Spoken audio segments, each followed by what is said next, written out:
Selamat pagi kepada Dr. Noria dan rakan-rakan. Hari ini saya akan bentangkan tajuk saya iaitu pengurusan rumah Agnes Kid di Sandakan Sabah.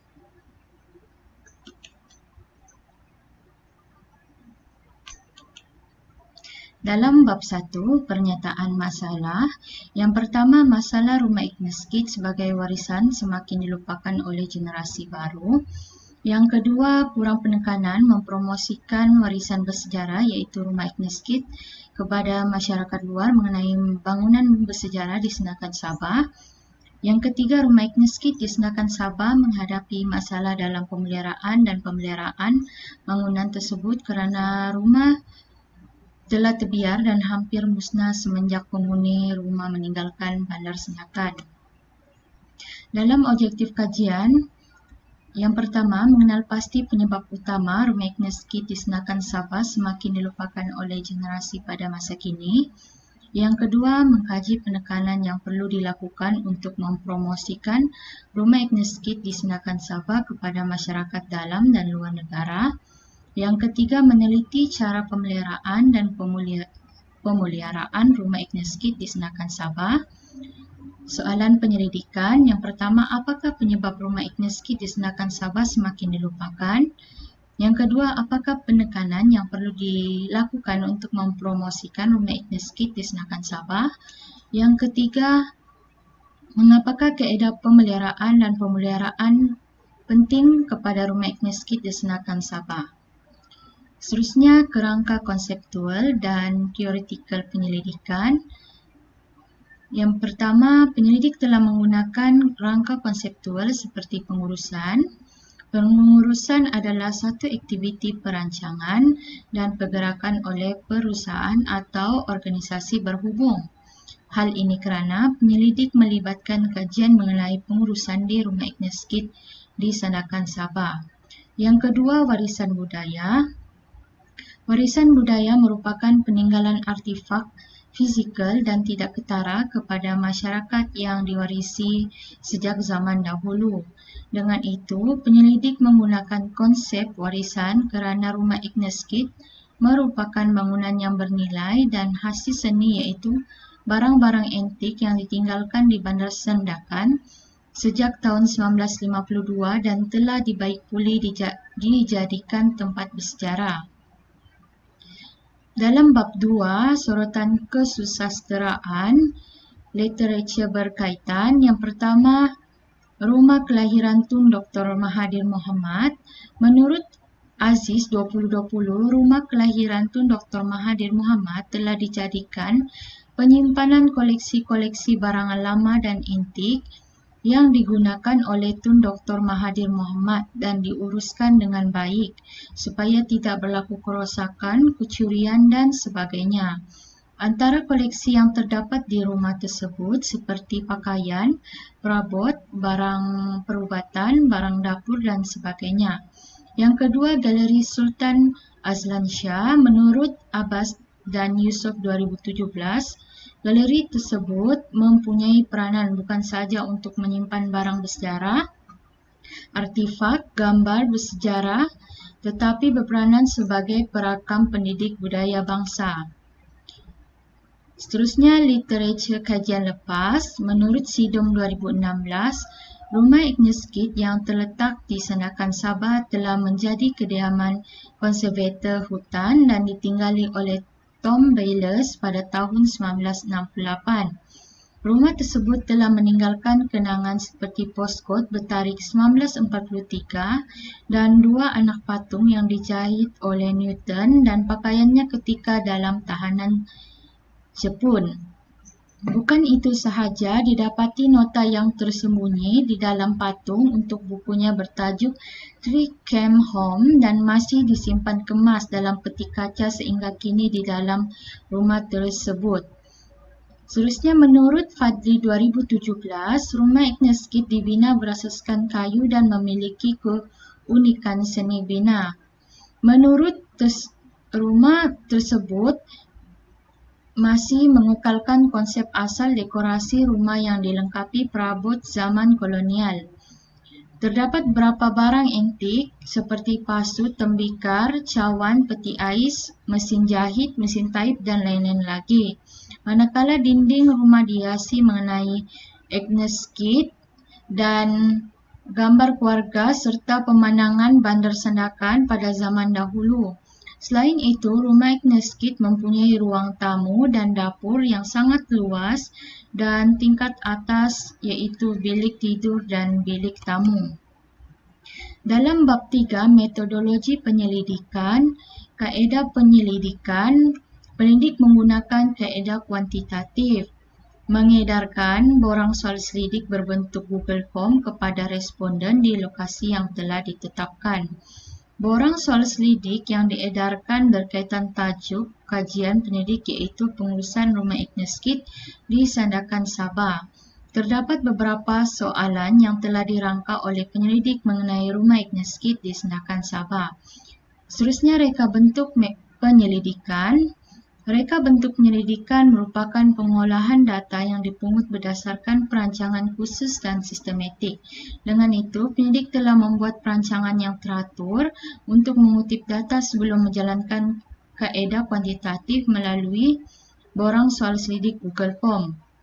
Penyelidik akan pertama menyediakan borang soal selidik berdasarkan objektif kajian, yang kedua mengedarkan borang soal selidik kepada responden, yang ketiga mendapatkan dan mengumpul jawapan responden, yang keempat menganalisis data yang diperolehi, yang kelima membuat laporan penyelidikan. Seterusnya, instrumen penyelidikan. Borang soal selidik Google Form, penyidik telah menggunakan kaedah kuantitatif dan telah menyasarkan seramai 250 orang responden di Sandakan Sabah untuk menjawab borang soal selidik. Borang soal selidik mengandungi 3 bahagian iaitu bahagian A, bahagian B dan bahagian C. Bahagian A mengenai maklumat demografi seperti umur, jantina, bangsa dan pekerjaan. Bahagian B dan C dan D akan memfokuskan kepada beberapa soalan berdasarkan objektif kajian yang telah ditetapkan oleh penyelidik. Terusnya, kaedah analisis data. Kaedah analisis data yang digunakan dalam penyelidikan ditentukan oleh kaedah yang digunakan oleh penyidik untuk mengutip data terhadap kajian pengurusan rumah Agnes Kit di Sandakan Sabah. Penyidik telah menggunakan kaedah kuantitatif dengan mengedarkan borang soal selidik Google Form untuk mengumpul maklumat dan menganalisis data penyelidikan. Dalam bab 4, analisis data dan dapatan, bahagian A demografi. Pertama, lelaki seramai 115 orang bersamaan 41.1%, manakala perempuan 165 orang bersamaan 58.9%, dan umur paling tinggi 23 hingga 27 tahun seramai 140 orang bersamaan 50.7%, dan paling rendah 38 tahun ke atas 9 orang bersamaan 3.2%. Terusnya, bangsa paling tinggi Bumiputra Sabah 155 orang bersamaan 55.4%, dan paling rendah India 1.1%. Terusnya, tahap pendidikan paling tinggi SPM 100 orang bersamaan 35.7%, dan paling rendah lain-lain 3 orang bersamaan 1.1%. Terusnya, pekerjaan paling tinggi bekerja 153 orang bersamaan 54.6%, dan paling rendah tidak bekerja 41 orang bersamaan 14.6%. Penyidik telah menetapkan 3 objektif kajian dan menyediakan sebanyak 9 soalan.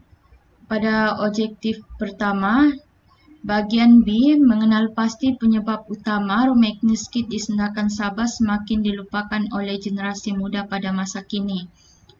Soalan pertama, kekurangan masa telah menyebabkan masyarakat tidak dapat mengunjungi rumah Agnes Kit. Yang kedua, golongan muda kurang diberikan pendedahan mengenai rumah Agnes Kit sebagai warisan bersejarah.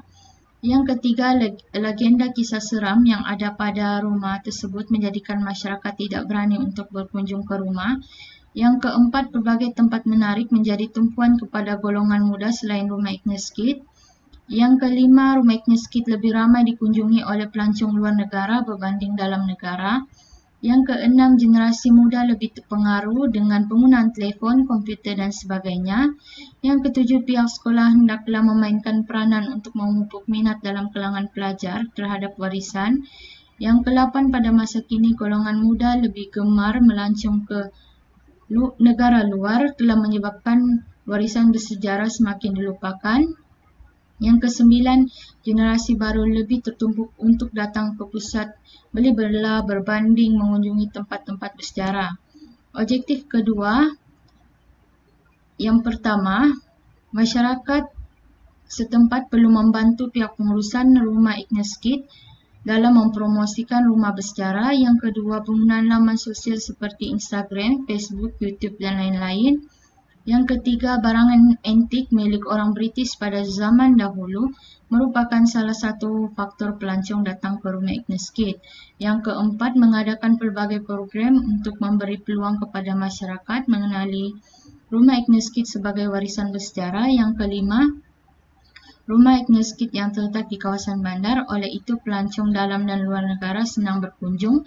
Yang keenam, pihak pengurus memberikan keselesaan kepada para pengunjung yang datang ke rumah tersebut. Yang ketujuh, memupuk minat kepada semua golongan tua atau muda untuk mengunjungi rumah Agnes Kid. Yang ke-8, rumah Agnes Kid menjadi destinasi pelancongan yang memberikan impak dalam peningkatan ekonomi. Yang ke-9, pihak pengurus perlu menyediakan sumber maklumat yang penting untuk meningkatkan ilmu pengetahuan kepada masyarakat dalam dan luar negara. Seterusnya, objektif ketiga.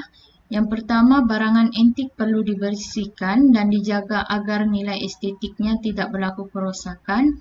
Yang kedua, selain daripada barangan antik di dalam rumah ini, struktur bangunan juga perlu dijaga agar sentiasa dalam keadaan baik. Yang ketiga, mengecat semula rumah Agnes Kid supaya tidak kelihatan usang. Yang keempat, penglibatan komuniti setempat adalah penting dalam memberikan kerjasama untuk menjaga kebersihan rumah Agnes Kid tersebut. Yang kelima, adakah pemeriksaan masa ke semasa penting dilakukan oleh pengurusan terhadap rumah Agnes Kid? Yang keenam, pihak pengurus menyediakan jadual pembersihan dan membuat penyelenggaraan secara harian, mingguan atau bulanan. Yang ketujuh, barangan antik dan koleksi bersejarah perlu diletakkan di ruang penyimpanan yang sesuai. Yang ke-8, menjalankan kawalan keselamatan di rumah Agnes Kid bagi mengelakkan sebarang kejadian yang tidak diingini berlaku. Yang ke-9, pihak pengurus hendaklah mengutamakan konservasi, pencegahan bagi memelihara dan memelihara peninggalan bersejarah. Seterusnya, perbincangan data penyelidikan. Objektif pertama, mengenal pasti penyebab utama rumah Agnes Kid di Sandakan Sabah semakin dilupakan oleh generasi muda pada masa kini. Hasil dapatan yang diperoleh melalui borang soal sidik terhadap penyebab utama rumah Agnes Kid di Sandakan Sabah semakin dilupakan oleh generasi muda disebabkan beberapa faktor yang mempengaruhi, iaitu kekurangan masa, kurang diberikan pendahan, generasi lebih mudah terpengaruh dengan penggunaan telefon dan lain-lain lagi. Penyelidik telah mendapati bahawa majoriti responden yang berpendapat sangat setuju terhadap pihak sekolah perlulah memainkan peranan dalam memupuk minat pelajar terhadap warisan bersejarah. Hal ini kerana perubahan zaman pada masa kini menyebabkan generasi muda, terutamanya para pelajar sekolah, semakin melupakan warisan bersejarah seperti rumah Agnes Kid yang mempunyai nilai estetik dan barangan antik merupakan koleksi berharga kepada rumah tersebut. Seterusnya, objektif kedua, penyelidik telah mendapati dalam dapatan kajian tersebut penekanan dalam mempromosikan rumah Agnes Kid perlu dititik beratkan agar masyarakat sentiasa mengunjungi tempat bersejarah tersebut. Pelbagai langkah-langkah yang berkesan kepada masyarakat dalam dan luar negara, terutamanya penggunaan laman sosial. Faedah mempromosikan rumah tersebut dengan menggunakan laman sosial seperti Instagram, Facebook, YouTube dan lain-lain lagi untuk memperkenalkan rumah Agnes Kid lebih cepat dan mudah. Hal ini kerana kebanyakan masyarakat pada masa kini lebih tertumpuk terhadap penggunaan laman sosial untuk mendapatkan maklumat atau mengenali sebuah tempat. Objektif ketiga, penyidik telah membincangkan hasil dapatan yang didapati melalui borang sidik terhadap cara pemeliharaan dan pemeliharaan rumah Agnes Kid di Senakan Sabah. Majoriti berpendapat sangat setuju terhadap bahwa barangan antik perlu dibersihkan dan dijaga agar nilai estetiknya tidak berlaku kerosakan. Hal ini kerana rumah Agnes Kid memiliki barang antik seperti pasu tembikar, cawan, mesin jahit, tempayan, pinggan mangkuk, telefon, dan lain-lain lagi yang mudah rosak sekiranya penjagaan tidak rapi dan teliti. Dalam bab 5, kesimpulan, bab 1, penyidik telah menetapkan objektif kajian, pernyataan masalah dan menyediakan soalan-soalan penyidikan berdasarkan tajuk kajian. Bab kedua, penyidik telah membincangkan mengenai sorotan kesusasteraan. Penyidik memerlukan kajian-kajian lepas sebagai bahan rujukan melalui kaedah bacaan untuk mendapatkan isi-isi penting dalam menyokong kajian yang dikaji oleh penyidik. Dengan itu, penyidik telah membincang literatur berkaitan, merupakan kajian yang berkait rapat dengan kajian yang dipilih oleh penyidik dalam bidang pengurusan rumah Agnes Kid. Penyidik juga mendapatkan maklumat dalam literatur kajian lepas yang telah dibuat oleh pengkaji lain sebagai sumber rujukan semasa menjalankan penyelidikan. Bab ketiga, penyidik telah membincangkan metodologi kajian. Dalam metodologi kajian, penyidik telah menggunakan kaedah kuantitatif untuk menjalankan kajian. Kaedah kuantitatif merupakan data yang boleh diukur dan memerlukan alat pengukuran seperti soal sidik dan ujian. Penyelidik telah menyediakan borang soal sidik yang akan diberikan kepada responden di sekitar Senakan Sabah dan menyasarkan seramai 250 orang responden. Bab 4, penyidik telah menerangkan secara terperinci mengenai analisis data dan penyelidikan. Penyelidikan telah menganalisis data menggunakan kaedah kuantitatif dengan mengedarkan borang soal sidik dan berjaya mendapatkan seramai 280 orang responden yang mengisi borang tersebut. Selain itu, penyidik telah menggunakan perisian software Statistical Package for the Social Science (SPSS) dan cadangan kepada organisasi. Pertama, mempromosikan rumah Agnes Kid di Senakan Sabah kepada semua masyarakat dalam dan luar negara. Penyidik berpendapat bahawa peningkatan pengunjung ke rumah tersebut akan meningkatkan sektor ekonomi kepada negeri Sabah serta menaikkan imej rumah Agnes Kid sebagai tapak warisan yang bersejarah dan mempunyai kisah tersendiri. Semua pihak yang terlibat hendaklah memainkan peranan dalam mempromosikan dengan menggunakan berbagai cara, menggunakan laman sosial seperti Facebook, YouTube, dan Instagram untuk menarik pengunjung dari 100 tempat termasuk Semenanjung dan luar negara. Yang kedua, mengadakan berbagai program yang menarik. Pihak pengurus hendaklah mengadakan program-program yang melibatkan semua masyarakat di sekitar Senakan Sabah dan memberi peluang terutamanya golongan muda dan tua menyertai program yang akan dijalankan. Terusnya, cadangan kepada pengkaji akan datang. Pertama, mendapatkan informasi yang sahih dan betul sama ada laman sosial, jurnal atau buku berkaitan tajuk yang dipilih untuk mengelakkan berlaku sebarang kesalahan yang dapat menjejaskan maklumat mengenai sejarah kajian tersebut. Yang kedua, menyediakan beberapa soalan mengenai pengurusan rumah Agnes Kid kepada pengurus. Sekian, terima kasih.